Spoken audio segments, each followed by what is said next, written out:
Good afternoon, ACME Comic Con. How's everyone? Can I get a cheer? I hate to be a pantso guy, but can I get a louder cheer, please? Woo! I don't know if any Ric Flair fans are in the room. But thank you for joining us this afternoon. Today's event is Big Brands in Comics, and we're joined by John Higgins, who has worked as an artist and sometimes writer on diverse characters such as Judge Dredd, Batman, Constantine and Jonah Hex, and of course with his work with Alan Moore on The Killing Joke and Watchmen. We have got Dan McDaid, a comic writer and artist living in Scotland. Scotland? Yes. Oh, cool. I didn't know you were from Scotland. Well, no, I live in Is Dan on? Yeah, but just put right to your mouth like this. Almost too close for comfort. Like this, like right. Yeah. It's weird. That feels weird, man. It does feel weird. So Dan has written and drawn for Doctor Who, Firefly, Judge Dredd and many more, and a big shout out for his graphic novel Dega, which is out just now through Oni Press. Yeah, good stuff. And of course we've got Andy Diggle. He's a British comic book writer and former editor of the weekly anthology series 2000 AD. He is best known for Adam Strange, Green Arrow for DC Comics, as well as create her own series The Losers, and a run on Hellblazer for DC Vertigo Imprint. Well, I think that covers our three brilliant guests.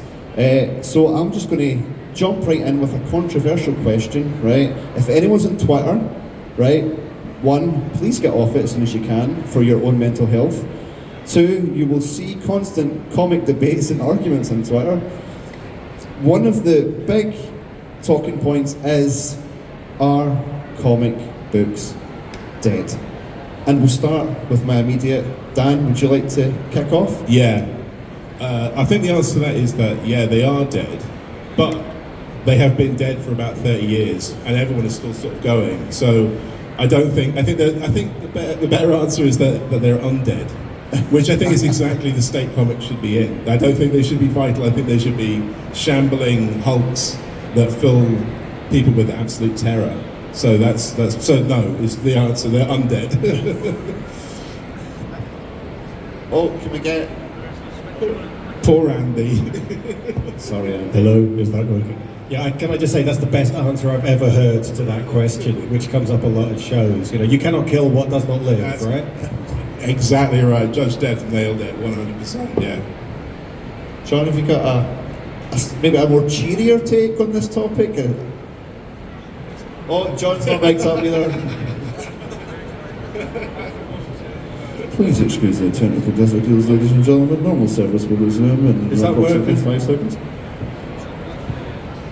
Is that working? Closer like this, John. John, I'm comfortable closer right like this. up, like an ice cream cone. The thing is about being an artist, I don't have to think very, very deeply. The great thing about sort of like the writers around me and sort of like all the people I've worked with is they give me the ideas and I have the easy job basically, it just draws itself. I mean, Andy being an editor and a writer, he's the best of both worlds. And if I don't get... Boo! Boo! Join me in booing there. I think that's a competitor editor somewhere, another writer.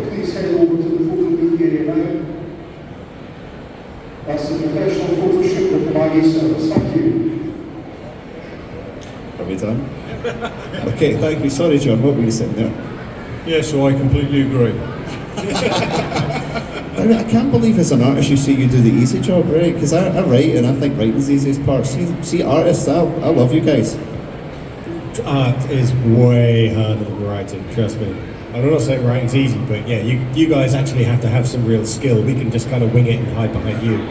Yeah, exactly. To come back to the question though about whether people have been saying comics are dying forever. They've been saying that when they went off newsstands and went straight to direct market. You know, it's just you've got to understand the difference between the medium and the industry. The comics medium has got a million different forms. You know, a lot of people when they say comics, what they mean is American corporate direct market superhero comics published by Marvel and DC. But you know, there's also manga, there's also bande dessinée, you know, there's 2000 AD, there's the Beano, it takes all these different forms. And the fact that like less people are going to their local comic shop every Wednesday to pick up, you know, Captain Tight Pants or whatever, is not the same thing as millions and millions and millions of kids going and buying Raina Telgemeier graphic novels. from Scholastic at the local Barnes and Noble or whatever. So it's all comics, but the distribution and the content might change for different audiences and different markets, and that evolves as society evolves. But comics is never going away. It might move online. You might not have to buy them every week from the local comic shop, but comics is always going to be around, I think. I hope. Yeah, no, I think that's right. I think wherever there are people, wherever there are stories to be told, people will want to find a way to sort of express that. I think I'm preempting one of your questions here. I think this is why AI isn't really a meaningful threat as such, because people still want to tell stories. They itch to tell stories. Like cavemen told stories. Like it's something that's so ancient, it can't be kind of preempted. Whether or not there'll still be a business of comics, I don't know.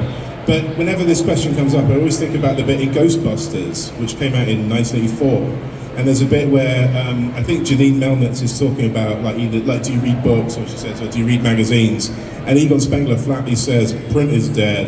And he was saying print is dead in 1984, and print has continued to sort of limp on and adapt. And so I think this panic and this fear is actually quite old. I don't think it's a new thing by any stretch of the imagination. I like it. Thank you very much. We're talking about big brands, so let's go on to it. You guys have done a very varied mix of different characters and IPs, and I guess what I want to know is, I could imagine there might be a certain fear or anxiety of, this is maybe harking back to the start of your careers, you're taking on iconic characters. What was that like to first land that gig? Were you nervous taking that on? How did you sort of get started? I got started pretty much on. Sorry to preempt. I'm just going to go this way, right? Yeah, that makes sense. Yeah, I got started on Doctor Who magazine, and I was so young and stupid that I didn't really have any fear at all. It just kind of felt like my manifest destiny had kind of come round. And the fear has kicked in more as I've got older, and I've become a better artist, but I've become a more kind of frightened one. So I wasn't frightened to take on Doctor Who, and then I wasn't frightened to take on, say, Big Trouble in Little China or whatever, Judge Dredd or whatever. But then taking on General Zod, like I'm doing right now for DC Comics, that was really terrifying, because suddenly you know what it is to fail, and you know what it is when things don't work, and that sense that your kind of youth and arrogance and energy will carry you across, that sort of slowly I can't speak for everyone, but it's dissipated for me. So I've got more frightened as I've got older. And it'll come to you as well. All of you will feel like this soon, eventually. Fear. One of the great things is that fearlessness of youth. And I think when you do approach any of these classic characters, or everyone on the table and everyone here is a fan of comics. I'm the biggest fan of Judge Dredd ever, sort of thing. When I got the opportunity to work on Judge Dredd, you could not believe my excitement. And the fact that I didn't do the work as well as my heroes, Brian Boll and Mick McMahon, and the guys who originated at Carlos Esquera, was devastating, but you kept plugging and plugging away because you knew one day you were going to get it right, and one day I will get it right. Don't put yourself down, John, your stuff's amazing. Again, I'm going to agree with what Dan just said about the fear increases the older you get, or it does with me. When I first started off, I also was kind of young and dumb and thought I knew everything, and I was champing at the bit to kind of let me show you how it's done. And I've made all my mistakes in public. And now, the older I get, now it's kind of oh my God, I kind of realize how little I actually know what I'm doing. I think in the specific case of the big brand stuff, because I didn't really grow up mainlining American superhero comics, I don't know all of the continuity inside out the way a lot of the fans do. And so that makes it quite difficult to be confident in what I'm doing when I'm working for Marvel or DC, because I just don't really feel like I've got the foundational knowledge of all. It's not just the main characters so much, but it's more the long-term continuity and the secondary characters within the universe, because you want to get those relationships right, because the fans really know and love that stuff. And that might not be the sort of thing that I've got sufficient knowledge of. It's one of the reasons I tend to be happier when I'm playing around with like B or C list characters, where I've got more room to sort of reinvent them, because there's like less of a, like with Adam Strange or the Losers, they were kind of, you know, not basically just reinventing things that people don't really, you know, maybe aren't so up to date. I'm doing a Gotham by Gaslight sequel at the moment, which is going to be like 12 issues. But it's bringing in like the whole of the JLA, but in 1893. So I'm playing with lots of really big characters. It's like Wonder Woman, Superman, Green Lantern, Lex Luthor, like just like half, like literally the Suicide Squad as a traveling Wild West show. And for me, it's kind of the best of both worlds, because I get to play with all these big toys, but I get to do different versions of them where I don't have to worry about the continuity, because I'm just making it all up from scratch. And for me, that's the, you know, that's the sweet spot, because I feel like I haven't got all of, you know, people sort of checking my, you know, marking my exam, you know what I mean? Do you know, just to expand on Andy's point there, coming back to you, Dan, for the, not a chronological order, but an order nonetheless, do you need to have that fan encyclopedia knowledge to really get the gig? No. I think when you start, it'll be your fandom that kind of carries you through. And I think part of what I was talking about with the kind of arrogance and fearlessness of youth is that, like, my first gig was Doctor Who. My first major gig was Doctor Who. I was a huge Doctor Who fan. And so I had that sense, I think you were talking about that, of like, I'll show them. I've got an idea here. You know, I think everyone needs to see my vision of this, you know. But then when it came time to, I felt the same about Judge Dredd, and I loved like Big Trouble in Little China. But then when it came time to do Firefly, I think I'd seen one episode of Firefly and the Serenity movie, and that's it. And I really liked them, but I didn't follow up with like any of the rest of the show. But not knowing anything about them, it kind of was an advantage to some extent, because you don't really know what the parameters are. And so you kind of push the parameters a little, even as an artist, you push the parameters a little bit, and it's kind of good in a way to have, when you start off, you're full of respect, and you really respect the IP, and then the more you go on, the sort of less you respect the IP, paradoxically, and the more risks you take, and the more fun you can have. And the more fun you have as a creator, at least in theory, the more fun comes through the comic, and the more fun it's going to. I mean, I think there are certain kind of readers who really want the comic to be exactly like the show, and would be happier almost with like photo reference. And then there's another lot who kind of like, and they're my lot really, who kind of like, no, do it cartoony. I want to see that. I want to feel it. It has to feel like a comic. It is a comic. So, yeah. This one. What about yourself, John? I think not having, going back to the first question actually in a way, is not having the fear of sort of like having to worry about what's gone before. It does give you a great sense of freedom. I've worked with obviously lots of very talented writers, and I did a couple of projects which were creator owned, or started off, the writer created the characters, and they created the characters a year or so before I started on the project. And when I wanted to find out certain details, I rang up, which is one of the great things about comics, is the collaborative process. So I rang up the writer to ask them about this particular character, and he's forgotten what he'd written. So the idea is like there's someone who has a font of knowledge. Even the editors at Marvel and DC aren't necessarily the best people to go to. So yeah, I think the freedom is that sense, the idea of starting from scratch, from day one, which was what you're doing on this new series, is magical. I've had editors where I will, you know, get in touch with them to ask about some continuity point, and more than once I've had the response of like, you know, it's kind of like sometimes it feels a little bit like there's nobody flying the plane, you know, like, you know. But at the same time, I think it's important to make, you don't want to get too neck deep in continuity, because then it becomes just by fans for fans, and it becomes a bit impenetrable for everybody else. So I've always tried to write comics that, you know, you can just put into anybody's hand, whether or not they've read something like this before, and hopefully it will make sense to them. That's not necessarily what everybody wants, but that's my personal taste anyway. Like with The Losers, our plan was very much to write a comic that you could give to anybody, rather than just comic fans. Brilliant. So I guess, what is the best and the worst parts of working on these big brands?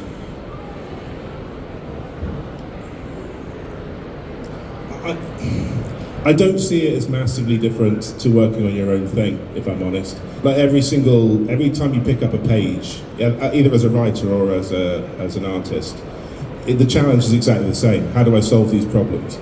And the problems are just different, that's all. So the problem as if you're working on your own creative, your own thing, is how do I completely envisage this? How do I completely convey these ideas? And the problem with working on like established IP is how do I stay true to my own vision while also conveying the story and appealing to the fans and getting the IP right and not having like a brand manager say that likeness is wrong or you've made him look too Asian or not Asian enough, you know. So it's the same. It's almost exactly the same process. It's fulfilling. Equally fulfilling, I think, in different ways, you know. And the money's nice. I can't lie. It's nice to get paid. I mean, if you work for a big company, you do tend to get paid and on time. Yeah, and it usually pays a lot better than working on your own project, unless it takes off and then it becomes multimedia, multi-platform, and that's heaven for a creator. But working for the big companies, one, you work with some of your own favourite characters, and as a comics fan, that is a complete and utter joy. I did something for DC a couple of years ago. I actually can't remember the title of it, but anyway, the writer was a really good writer, one of the best actually, and again his name escapes me. But anyway, there was one particular scene where it was a porn scene. One of the characters was looking at porn on the internet, and I drew, it was superhero characters, you know, cosplay type of characters in the porn scene, and I sort of like drew the female character wearing a tiara, as you do, and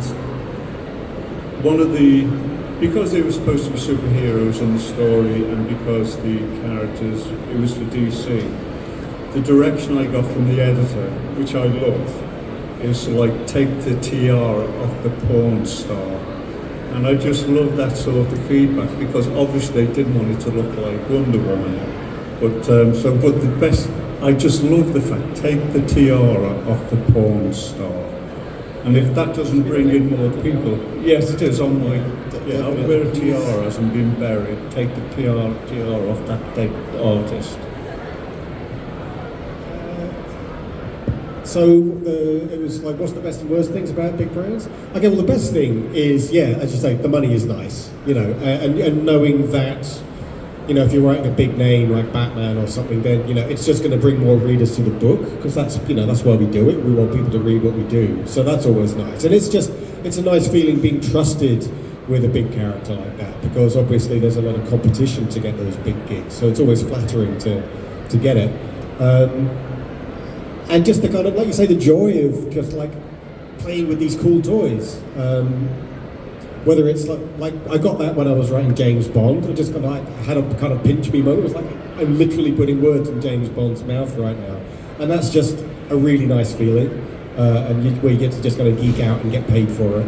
I got that when I just finished writing The Expanse, which is something I'm a huge fan of, both the books and the TV show, and just trying to, you know, that was a real pleasure, just trying to capture the voices of those characters, who I'm genuinely a big fan of.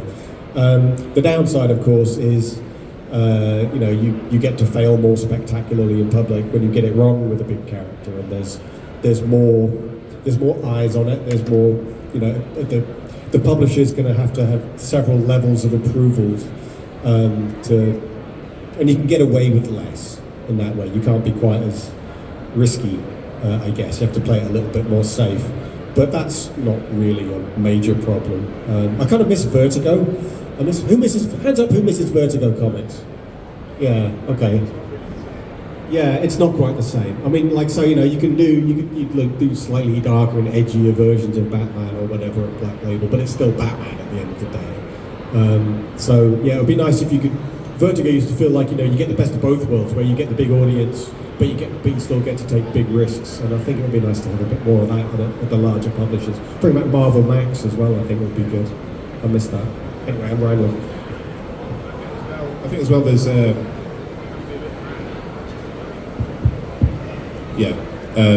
if I can be a bit grandiose for a minute, I think there's also, when you're working on like an IP or a brand or whatever, I don't tend to think of them in those terms, but like an established character, there's a sort of pleasure to being part of the canon. Do you know what I mean? Like eventually these characters like General Zod or whatever, Batman definitely will outlive all of us, everyone at this table, probably everyone in the audience as well. And to have been a small part of that, to sort of say, oh, I put my mark on that character. I put this little dent, this little scratch on them that is like permanent and will outlive you. There's a sort of there's a pleasure to that as well, So. Does working on these characters, these IPs, these brands, however we want to sort of position it, I believe that each of you have creator-owned work. We've got The Losers, the new one is Dega. John, I think you also worked on a creator-owned one as well. Forgive me, I can't quite remember the title, but can you remind me? Can you not remember it either? Right, at least it's not just me, right? Razor Jack, that's right. Jeez, top of my tongue. The sort of reputation and the association with these more established characters, does it help with your creator-owned work? Does that enable you to sell more copies, be more creative, and create your own things? Does that help? The main thing that helps is the money. The money creates a safety net where you can afford to take a few risks. What I expected to happen after I got announced on Zod was that there would be a sudden kind of like natural groundswell of people that were finding my art through that went, oh, what's this other creator-owned stuff? But it doesn't really work that way, or it didn't really work that way for me. Because I think people really buy into the IP. They love Zod. They like me, I'm doing all right, but they like Zod primarily. So the character to them is the be-all and end-all. And I suppose it's like a sort of handful of, if I can be pretentious, connoisseurs, shall we say, who kind of look at your art and go, wow, this guy's really got something, what else has he done? But it honestly hasn't led to any I really expected a bump in sales, and it's like 0.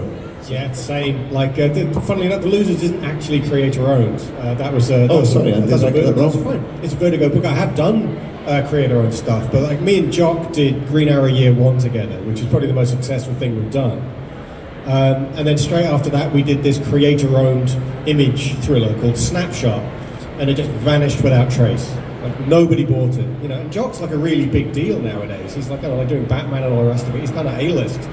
But it doesnn't matter, that book is still technically in print, but it's just cannot get anybody to like register it on their radar, So like, because what they want is Batman.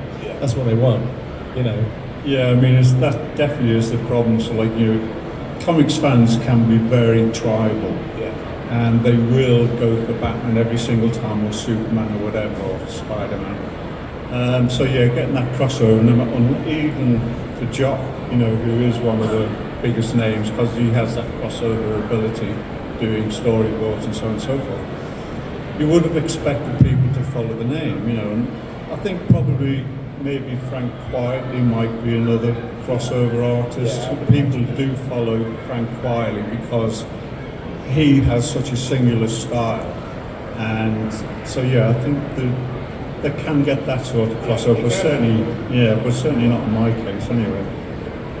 Just makes me think that it's like I think any storytelling medium, when you produce something that is a small miracle, right? And it feels even more that it's a miracle that a creator-owned series then does take off, because it doesn't always bank on the names of the talent necessarily involved in what they've been tied to. So, it's that, for example, something like The Walking Dead went on for so long that feels like that is quite miraculous. Then is that like a over-the-top statement to make? No, I'd say that's about right. But I mean, to come back to like an earlier point, I think what you really want is like that Hollywood money. And I think also if you create your own IP, I hate that phrase, if you create your own thing from scratch, that's something you can really, really stand by. Like come hell or high water, even if it sinks, even if it doesn't find the audience you think it deserves, it is 100% yours. And the creation of it is a totally different thing, and the promotion of it, and even like talking about it on a podcast, there is a level of like honesty and sincerity that you can bring when you talk. I don't know if this addressed your question. I apologise if not, but when David came out, I did a few podcasts. And I've done podcasts like talking about other stuff like promoting my work on Firefly or whatever, and this was the first time I really felt I could be 100% genuine and sincere and honest. There was no need to kind of schmooze talk about it, because I believed in it. You had to believe in it to get it done in the first place and to get it published and so on.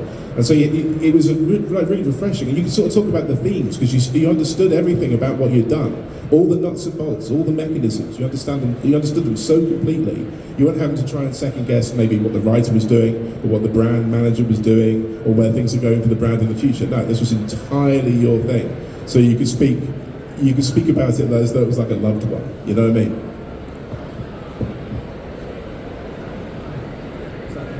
Is that the button? That's the button. That's the button. That's the button. Yeah, got the button. Yeah, I think that's the thing. If you create your own characters mainly because you want to do that sort of character. And even when you do for a big company, if you're fortunate enough to do with the Vertigo line, and some of the bigger companies, Dark Horse and so on, they do dabble and create their own opportunities. So you do go there with the love of something that you create, and no matter from what genre you're trying to create that character, you love it. You know, no matter what you might work in as your day job, should we say, you've created. Just to let you know that the professional photo shoot with Sylvester McCoy is going to take place. How are you doing that?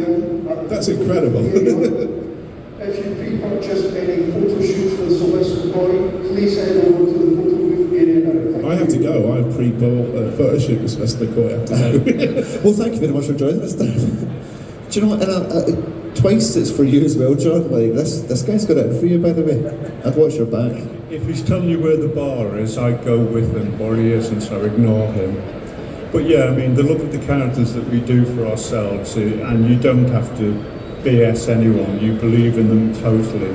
And I was clearing out my studio this year, and I was looking at all the stuff I've had, and a lot of it relates to the promotion I was doing for my own character, Razorjack, and I did everything. I packed the boxes, I did all the PR, I did all the advertising, so on and so forth.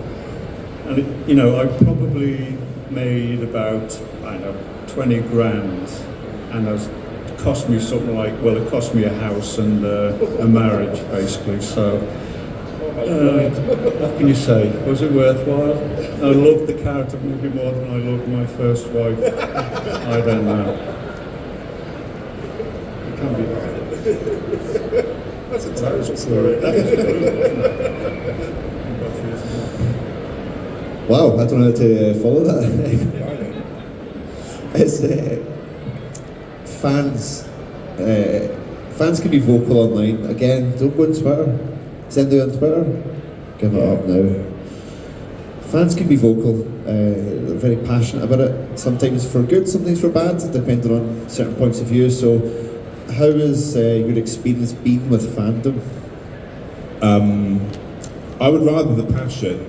A passionate response of any kind, even if it's extremely negative, extremely hostile, or extremely positive, obviously that's ideal, then I just read this, meh.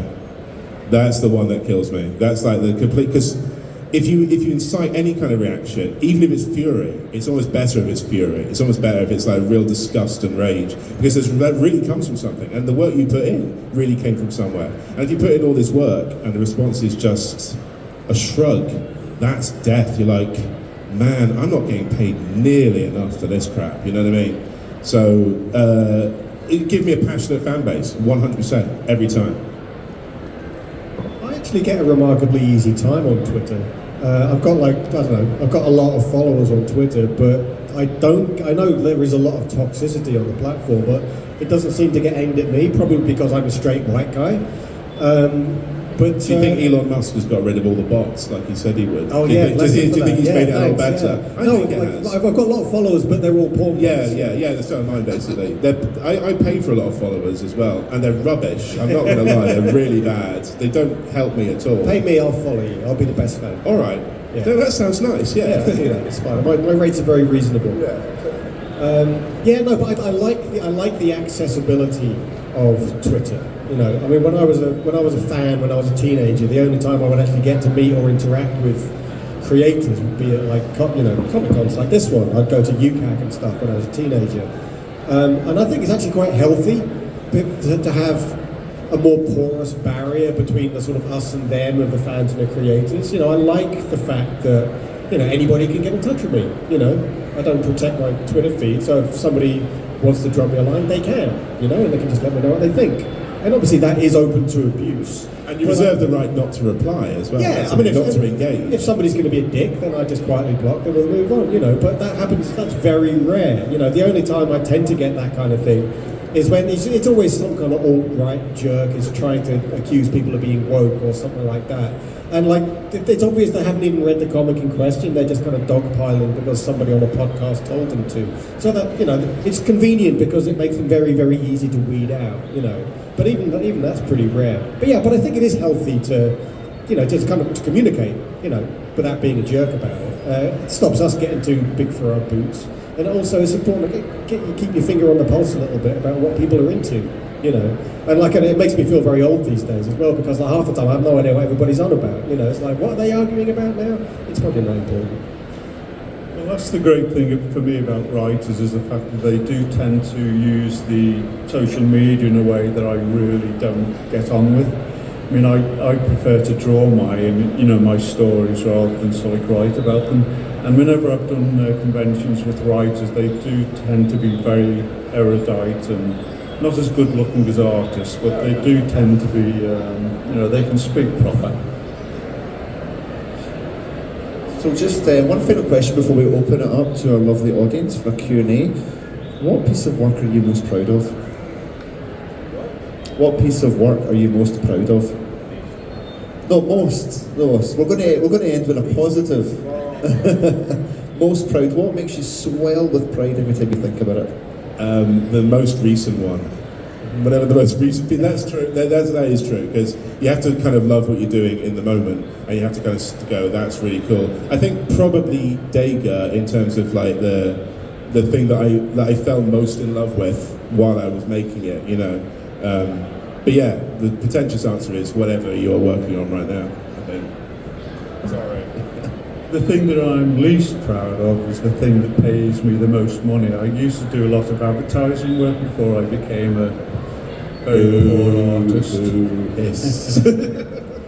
But I did, I'm still banging on about the things I liked least, and I did this series for Levi Jeans 10, 20 years ago, whatever. And they paid me more for 3 weeks' work than I earned in a year.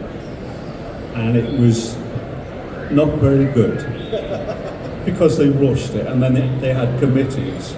You know, if you think you have problems at Marvel and DC with editors, the idea of working for advertising committees is horrendous. But you count the money all the way to the bank and you don't really care. That's really like a capital B brand, isn't it? That's not like, oh, Marvel and DC, it's not jeans. Levi's jeans, man, it's serious. It's serious type, yeah. As soon as you do a bit of work in any other industry, you suddenly realise how kind of screwed we all are in comics, like in terms of page rates, you know, like, you know, just yeah, but also how kind of cushy and easy we have it as well. Really, we are a bunch of softies, honestly. That's seriously, it's not a real job by any stretch of the imagination. No, there's no heavy lifting involved. That's true.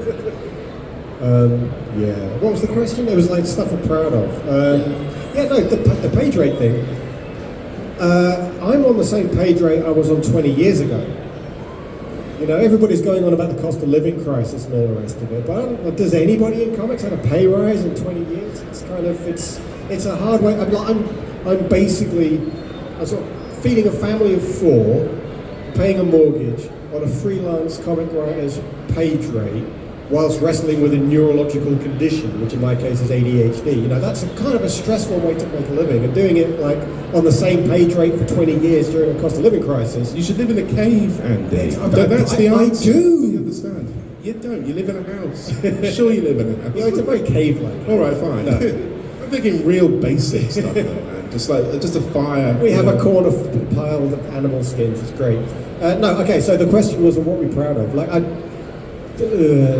probably my run on Hellblazer, I think, because Hellblazer is one of the comics, in fact it was the Alan Moore run on Swamp Thing was what made me want to get into writing American comics in the first place. So getting to write Constantine was a big thing for me. And that's one of the few occasions where I was writing a pre-established character where I didn't feel like I was messing it up. Because I always carry around that feeling of like, I'm doing it wrong. With Constantine, it's like, no, I know how this guy talks, I know how he thinks, I know how to be, what the appropriate level of weirdness is for this one, you know. And so I was pleased with the way that came out. In terms of what I was least proud of, I think probably Daredevil, because I was just the wrong guy for that job. I didn't know how to, I just didn't know how to make sense of it. You know, Marvel said, oh yeah, no, the Hand are going to ask Matt Murdock to be their new leader and they're going to take over like Hell's Kitchen. And I'm like, why do they do that? And they're like, oh, you'll figure it out. Okay, but he's their enemy and he won't kill and they're assassins. Why do they ask him to lead them? Oh, you'll figure it out. Like, I never figured it out. They just told me what had to happen. They're like, they're going to build a giant castle in Hell's Kitchen. And I'm like, you know the Avengers live just down the road, right? What are they doing? And they're like, oh, don't worry about it. Okay, so I was just floundering. I was just not the guy for that job. But the pay was good. Shall we open it to Q&A then? I hope we've got burning questions. We're going to start. Oh, just realised, I need to run down with the mic. Oh, jeez, hold on. Watch you don't fall. Health and safety, everyone. Slips, trips and falls. There we go. Thank you very much for coming to meet me halfway. Hi guys. Oh Jesus. It's a nightmare. Want to talk about the bad guys? A lot of you have worked on, well, all of you have worked on really complicated bad guys in your history. What really surprises me is when you're reading a book in which the bad guy is the main protagonist of the book, but then they do something in the book that just reminds you how much of a bad guy they are. For instance, Zod just now, just it's difficult.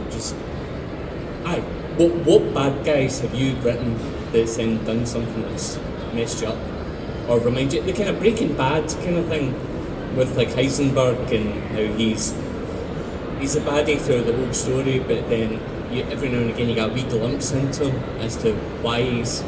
Oh, actually, I shouldn't be rooting for this guy. I always try to write very ruthless bad guys. I don't tend to write the kind of bad guys that you love to hate, which I think is what you're getting at, right? Like, you know, like the Heisenberg thing. But I've got like do you remember Austin Powers? There's a bit where, like, you know, Austin Powers has been captured by Dr. Evil and they're all sitting down to dinner. And Dr. Evil's son, Scott Evil, is like, why are you giving this guy dinner? Why don't you just shoot him in the head? You know, no, we must put him in the easily escapable, slow-moving death machine. No, I've got a gun in my room, we'll shoot him in the head, it'll be cool. And like I've always got Scott Evil's voice in my head, asking me, whenever the hero is at the mercy of the villain, why don't you just shoot him in the head? So I tend to write the kind of villains who do, you know, like who make these very kind of like very blunt, very extreme choices, which makes my job harder to try and get the heroes out of those kind of situations. Like, when I was writing James Bond, I had a bit where he's literally handcuffed to a table while somebody's about to cut his finger off.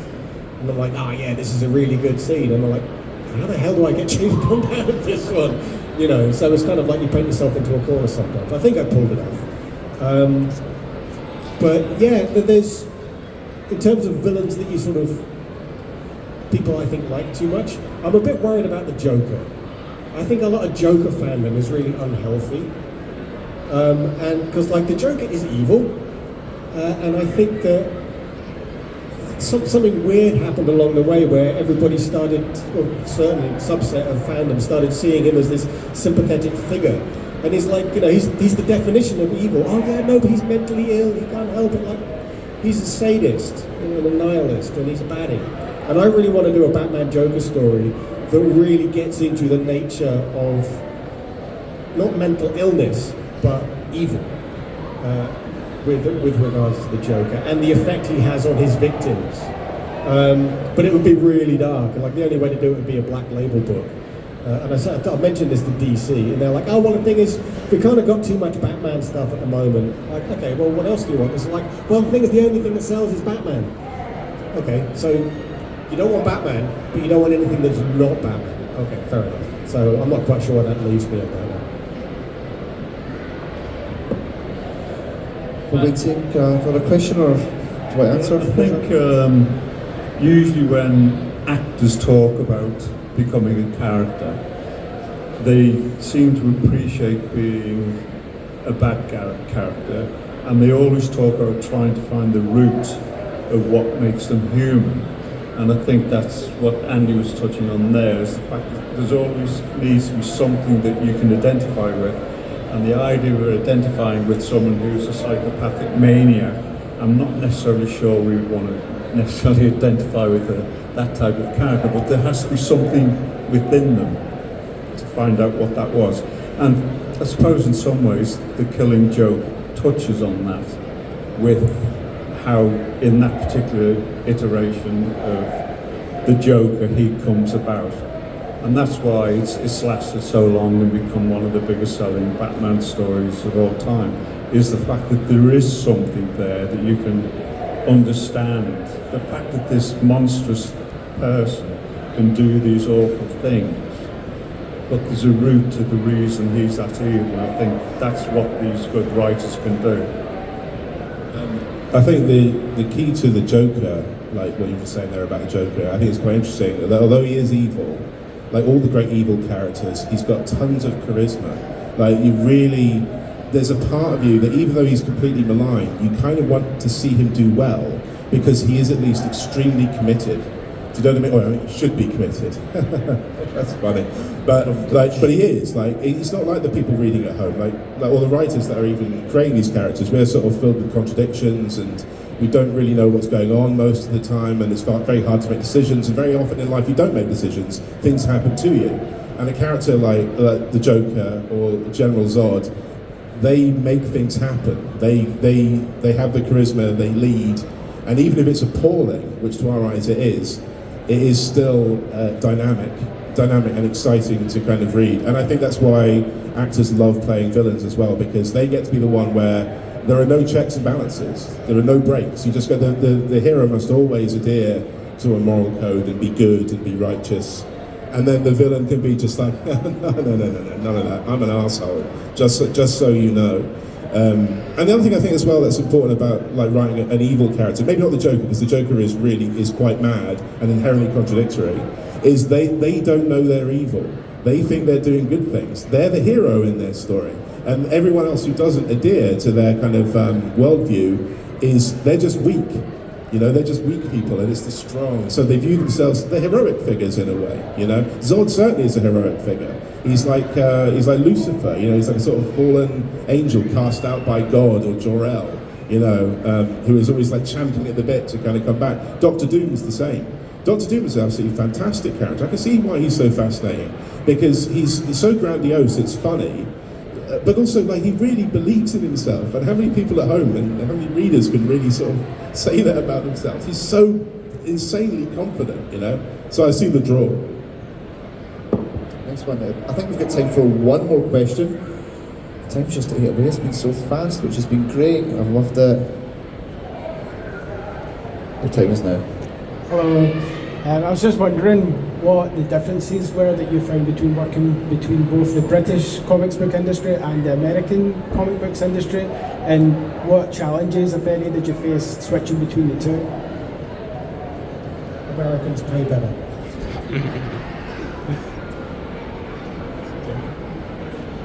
So is the difference between the UK industry and the American industry, like working for each one, what's the difference, if any? I mean, when you're actually doing the work, it's the same process. You know, when I'm sat down in front of my computer writing a comic script, it doesn't really matter who the publisher is, because the work is the same. You know, it's the same process. Yeah, that's absolutely true. But I also think there is no British comic industry. There are little outliers and little colonies, and this has been true pretty much my entire life. That's not a new development. It's not the industry here is dying or anything. There's 2000 AD, there's Viz, and then there's a few little reprint outlets that don't publish new stuff at all, and that's it. So really, if you want to kind of make it at all, but this is the great thing about the internet, is that it has opened the doors to kind of, if you want to my market is almost entirely American. Almost everyone I talk to online is American. I barely talk to British fans now. I'm not being a snob. I'm not cutting them out on purpose. They just, I mean, you all are. Obviously, you're all here, but they don't seem that many, you know. And primarily the British comic industry is a colony of the US comic industry. Yeah, I think it does. It does tend to be you follow the money, and we are basically just whores. We will go where the money is. We will flash our knickers to anyone. The thing is, but no tiara. That's the no tiara. Yeah, gotta leave that out. I think the thing is with the enthusiasm. I should be an old, hard-bitten, cynical, dyed-in-the-wood me, but I'm not. I've been doing it 20, 30 years longer than these two, and I am more hopeful about comics and comics in Britain generally than I have been for a long time. Andy touched on it earlier in one of the first questions, that people were, you know, American in particular, saying comics were dying, you know, and they just got stronger and stronger. You said the same thing in 1984, and then Watchmen comes out. So they will always be comics, and I've travelled around the world very fortunately, being in our business. We do get invited to some incredible places, and it is predominantly American comics around the world, but the homegrown industry I find really, really healthy. And I think that's the same thing in Britain. I mean, you see some small press, and 90% of everyone involved in small press has a proper job, proper day job. And the proper day job probably pays them a lot more than we get paid, because you tend to be programmers and people like that. They have the money nowadays. But I think there's things going on, and I'm quite excited, and the creativity, and you see some of the small independent tables here, I'm quite hopeful. I do think the love of comics in this country is really strong. It has been strong for like decades, and I don't think that's going anywhere. So I think you're right on that front. But I think the other thing you said is right as well, is that the people that are making comics, that's not their living. Their living is something else, and they're doing it just for the love. So the love of comics is probably even stronger. And when you factor in manga as well, the love of comics is just off the chain, particularly like among the young. But in terms of like, oh, who can I send my CV to? Who can I send my portfolio to in this country? Who, you know? Panini maybe? Yeah. Rebellion? It definitely isn't an industry per se. No. Except for No. 2000. And I don't think that's a new thing. I mean, I think, like even in the early 80s, something like Dead Skin was trying to get like Warrior off the ground. And it didn't go. It didn't make a brilliant comic, and it influenced so many people, but didn't quite go over. So I don't know. There's the Beano, Viz. That's it. Yeah. Amazing. Well, guys, that's been absolutely amazing. It's been an honour to be on the table with you. You guys are awesome, amazing answers. Look, everyone, the Comics Village is just over there, so if you want to come, speak further to these guys, get some books signed, get some artwork, please come over and visit. Thank you for your time. Have a great Comic Con, and we'll see you soon. Thank you.